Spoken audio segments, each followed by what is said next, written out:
কতগুলো কমন বিষয়ে সচেতন করতে চেষ্টা করবেন। প্রথমত হচ্ছে আপনারা তো অনেক ধরনের করতে পারেন, হ্যাকাথন এসেছেন, অনেকে আগে হ্যাকাথন করার সুযোগ আছে। হ্যাকাথন করার সময় একটা কথা কিন্তু মনে রাখবেন, সেটা হচ্ছে আপনি খুব জটিল একটা প্রবলেম নিয়ে আসবেন, অত্যন্ত কমপ্লেক্স। তারপরে এসে হ্যাকাথনের যে সময় আছে কিছু করতে পারবেন না, তাতে আসলে খুব বেশি লাভ নেই। ঠিক আছে, যাদের হচ্ছে আপনি করতে পারেন আপনার ক্যাপাসিটির মধ্যে, একদম আননোন একটা প্রবলেম, যেটা কখনো কাজ করেনি আগে, আপনি ঠিক করে যে হ্যাকাথনে এসে ওটা শিখে করবেন, এটা কি সম্ভব 24 ঘন্টার মধ্যে করা? সম্ভব না। কিন্তু এখানে কিন্তু আমরা এরকম ঘটনা দেখেছি। আর দ্বিতীয় যেটা হচ্ছে সেটা হচ্ছে হ্যাকাথনে কাজ করার সময় অনেক বেশি ফিচার দিতে চাই না। অনেকে আছে কি যে আমরা তো প্রথমে 10টা জিনিস বলেছি বা 5টা জিনিস বলেছি, আমি তার বাইরে আরো 5টা জিনিস আমার মাথা থেকে অ্যাড করার চেষ্টা করছি। সেটা করতে গেলে দেখা যাচ্ছে আপনি আমরা যেগুলো কোয়েশ্চেন চেয়েছিলাম সেগুলোই অ্যাড্রেস করতে পারবেন না, আপনি জিনিসটা ক্লোজার করবেন। সো হ্যাকাথনের শেষে আমরা এক্সপেক্ট করি কিন্তু যতটুকু সম্ভব একটা কমপ্লিট জিনিস যদি আপনি দেখাতে পারেন আমাদেরকে সুন্দর করে, যে আপনি যা যা করতে চেয়েছেন ছোট হলেও কিন্তু সেটা যেন একটা ক্লোজার থাকে। ক্লোজারটা খুব দরকারি। এখন যে প্রেজেন্ট করবেন প্রেজেন্টেশনের সময় দেখবেন যারা ক্লোজার করে তাদের প্রেজেন্টেশনটা দেখতে ভালো লাগে, যে না ঠিক আছে একটা জিনিসটা শুরু করেছিল সুন্দর করে শেষ করেছে। এই ব্যাপারগুলো একটু খেয়াল রাখবেন। আমার আরো কিছু পয়েন্ট আছে যেগুলো আর কি শাওন মাসুদ আছে ওরা বলবো। তো মাসুদ তুমি তোমার পরিচিতি। আমি খুবই খুশি ইভেন্টে পার্টিসিপেট করতে পেরে। তো আমি স্টুডেন্টের সঙ্গে ডাইরেক্টলি কাজ করছি, ডাইরেক্ট কাজ করতে বলছি, আমি যে সমস্ত ফিচারগুলো বলছি কিছুটি চেঞ্জ করে যে অ্যাডজাস্ট করতে হচ্ছে, কিছুটি ম্যানেজ করতে পারে নাই। সেটা হয়তো তোমরা যেভাবে কাজ করো সেটার কারণে হতে পারে। এই কাজের ভিতরে আমি বলবো যে কিছু জায়গায় আমি কিছু উইকনেস পেয়েছি। উইকনেস দিয়ে বলি তোমাদের তোমরা যে সমস্ত জায়গায় স্ট্রং সেটাকে আরো স্ট্রং করতে পারে।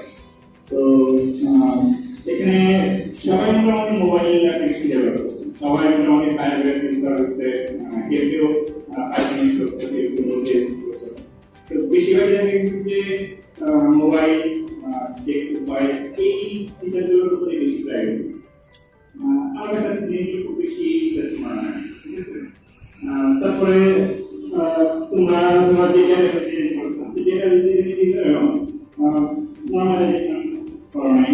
তারপরে ডেটা খুব অপটিমাইজেশন হয় না। ঠিক আছে, এই জায়গাটা একটু টাইম চাইতে হবে। কয়েকটি টিম ডেফিনেটলি ভালো করছে, যারা ইন্টারাকশন সুন্দরভাবে প্ল্যান করছে, নিজের ইন্টারাকশন কেমন হতে পারে প্ল্যান করছে। কিছু টিম ওইটা বেশি গুরুত্ব দেয় না, হয়তো ইন্টারাকশনটা অনেকটা কাঁচা বেশ জিনিস তৈরি করছে। তো যেটা বলে সেটা হচ্ছে কম্পিটিশন। আমি দেখেছি যে ওইটার 5টি ফিচারের ভিতরে একটা ফিচার কিন্তু কাজ করে, একটা ফিচার কিছু সিচুয়েশনে কাজ করে, কিছু সিচুয়েশনে কাজ করে না, প্রেজেন্টেবল। তো এইটাও ধরো আমার মনে হচ্ছে যে একটা কমন প্রবলেম, ওভার প্রতিটি টিমের ভিতরেই একটা কমন প্রবলেম, যে ফিচারগুলো প্রেজেন্ট করতেছিলাম সেই ফিচারগুলোর ভিতরে বেশিরভাগ ফিচার কানেক্টেড না। তো আমার যে কানেকশন স্কেল একটু ইমপ্রুভ করা দরকার। আর আমি বলবো যে কিছু টিমের কাছ থেকে আমি বেশ ভালো ডিজাইন দিয়েছি, আমি পজিটিভ জিনিসগুলো বলি। সেটা হচ্ছে আমি কিছু টিমকে একটা ইভেন্ট রাত 3 থেকে কাজ করতে দিচ্ছে। এই টাইমের ভিতরে এই সলিউশনগুলো নিয়ে আসাটা আমি বলবো যে কিছু দিকে তোমরা আনতে পারছো, অনেকে আনতে পারছো, অনেকে ক্লোজ হয়েছো। এটা আমি ডেফিনেটলি খুব পজিটিভ ভাবে দেখেছি যে একটা আমরা যখন স্টুডেন্টস আমরা হয়তো এই লেভেলে কখনো প্রোগ্রামিং করি, তখন প্ল্যাটফর্ম ছিল না, সেগুলো আমরা করি। আমি যদি নিজে চিন্তা করি তারা আসলে তোমাদের বয়সে আসলে এটা করি তুলে করতে পারছি। এখানটা আমি কিছু আহ্বান দেবো যে তারা আসলে টেকনোলজির বিভিন্ন জিনিস একসঙ্গে এক্সপ্লোর করতে পারছে, ইমপ্লিমেন্টেশন করে নিয়ে যেতে পারতো, হয়তো ক্লোজ বেস করা। এটা ডেফিনেটলি পজিটিভ। লার্নিং এর যে দীক্ষা তোমাদের ভিতরে আছে সেইটা যেটা খুবই পজিটিভ। তবে লার্নিংটা নিজকে ওই মোবাইল অ্যাপ্লিকেশন খুব পান যদি একটা জিনিস বানানো যায় সেটা তোমার ফিরে ওকে, যদি তুমি এখানে বানাতে পারো তো এটা এই things you act for, correct for one thing. One, like the algorithm, one like the design, one like the architecture. Yes, sir. Each area of the one person, easy to get. So, if the library is put on person, library once they get text, it's not good enough. Try to create that library. Okay. If it is easier, develop it. Someone is talking about that it is different technology. Okay.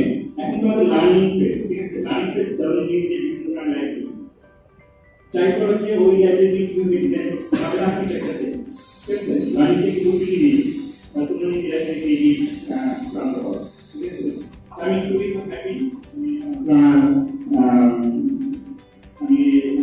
After which of the even out of the group, we lucky they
কিন্তু hackathon মানে কিন্তু আমাকে এমন একটা scope define করতে হবে যেটা আসলে 36 আওয়ার্স এর মধ্যে আমি এখানে ইমপ্লিমেন্টেশন করব। তো এখানে একটা ছোট প্রোটোটাইপ করতে হবে। আমি বাকি থেকে অনেক কিছু করে নিয়ে আসলাম, এটা কিন্তু আসলে হ্যাকাথন হলো না। তো নেক্সট টাইম আমরা যখন হ্যাকাথনে পার্টিসিপেট করব, তো ওই স্কোপটা আসলে খুব ভালোভাবে যেটা তো বলতে হবে যে স্কোপটা খুব ভালোভাবে ডিফাইন করতে হবে যেটা আসলে ফিজিবল ইমপ্লিমেন্টেশন করা। অনেক বেশি ফাংশনালিটি দিকে ফোকাস করে লাভ নেই। তো আরেকটা যেটা খুবই ইম্পর্টেন্ট ব্যাপার যে আমার কাছে মনে হচ্ছে যে আমরা প্রত্যেকেই আমরা প্রপোজাল দিচ্ছি, তাই না, যে এই টপিকের মধ্যে আমরা কাজ করতে চাই। তো আমরা হয়তো কাজ বাসা থেকে করে নিয়ে আসতে পারবো না, কিন্তু আমরা কিন্তু ওই টপিকটা নিয়ে রিসার্চ করার সুযোগ আছে, তাই না, যে আমি এই টপিকটা নিয়ে করবো। তো এটা নিয়ে যদি আমি বেশ কয়েকটা টিমের সাথে ইনভলভ ছিলাম, তো আমি একটা জিনিস মিসিং দেখছি যে আমরা হয়তো কাজটা নিয়ে এত বেশি ফোকাস যে আসলে এটা নিয়ে যে আসলে একটু রিসার্চ করা, যে অন্যান্য মানুষজনের সাথে কথা বলা, যে আসলে শুধু নিজেরা না, মানে হয়তো ফ্রেন্ডদের সাথে কথা বলা, ফ্যামিলির সাথে কথা বলা, যে এটা নিয়ে আসলে কি কি হয়ে যাবে, ইউজ কেস গুলো কি কি হয়ে যাবে, ওই জিনিসপত্রগুলো যতক্ষণ পর্যন্ত মাথায় না আসবে তাহলে কিন্তু আমি পুরো ফাংশনালিটি বুঝতে পারবো। ঠিক আছে, তো এটা কিন্তু মানে হ্যাকাথনের মেইন আইডিয়াটা হলো যে আমাকে এখানে এসে কাজ করতে হবে, কিন্তু আমি রিসার্চ চাইলে আগে একটু করে নিয়ে আসতে পারি। আরেকটা মোস্ট ইম্পর্টেন্ট ব্যাপার হলো যে আমরা যেহেতু এটা টিম হিসেবে কাজ করতেছি, তো টিম হিসেবে কাজ করতেছি আমরা কিন্তু টিমটা যদি নিজের পছন্দ মতো কিন্তু ফর্ম করছি। তো টিমের মধ্যে কিন্তু এটা পসিবল যে আমার টিমের মধ্যে একজন ভালো ব্যাকএন্ড ডেভেলপার আছে, টিমের মধ্যে একজন ভালো ফ্রন্ট এন্ড ডেভেলপার আছে, টিমের মধ্যে একজনের অ্যাটলিস্ট ভালো ইউআই এর সেন্স আছে। তো ওই টিমটা যদি আমরা ওইভাবে ফর্ম করতে পারি তাহলে কিন্তু আলটিমেট যে প্রোডাক্ট আমরা তৈরি করতে, আমি যেমন দেখছি কিছু কিছু টিমের ইউআইটা আসলে মানে কত বেশি ইন্টারেস্টিং না, তো এটা হয়তো আমরা বুঝতেছি না। ইউআই শেষ সবার জানা লাগবে, খুব ভালো সেন্স থাকা লাগবে, এটা নট নেসেসারি, কিন্তু বেসিক থাকা লাগবে। কিন্তু টিমের যদি একজন ভালো ইউজার ইন্টারফেস নিয়ে ভালো আইডিয়া থাকে তাহলে কিন্তু অ্যাজ এ টিম আউটপুটটা ভালো হবে।